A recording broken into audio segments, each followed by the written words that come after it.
یک نفر ساکن 21 ساله شهر دوشنبه که میخواست با راه مفت صاحب автомاشین گردد به مقصد جنایتی خود نرسید. این کردار نامطلوب او را کارمندان میلیسیای پایتخت آشکار نمودند. همکارمان از ریاست وزارت کارهای داخلی در شهر دوشنبه اوید این جنایت گزارش میدهد.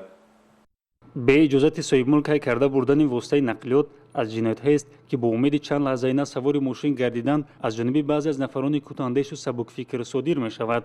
شهروند دولت فالیم خان سال تولدش 1956 با عریضه شکایتی به کارمندان میلیسیا در آن خصوص مراجعت نمود که سنه 14 ایول سال جاری автомاشین تمغه اوپل وکترا علامت قید دولتی 0419 RR01 را که در نزد بینای استقامتیش مانده بود از جانب اشخاص نامعلوم غیر قانونی هی کرده بردند.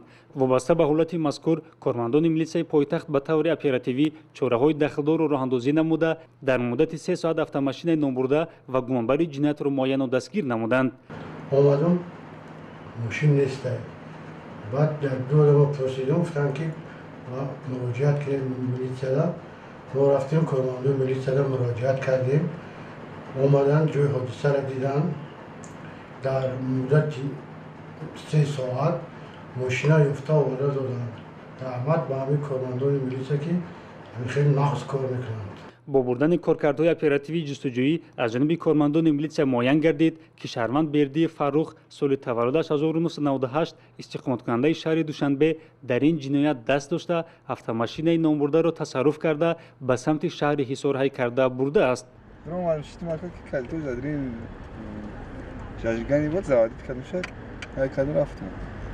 با کدام سمت هی رفتید؟ به طرف حصار کا. بعد چی بود تصرف داد؟ گایو خریدن دکمه پرسیدن دکمه نداشتم. رفتم ماشین خیلی سرکا. با چه مقصد این هی کرده بردید شما؟ با مقصد تماشا.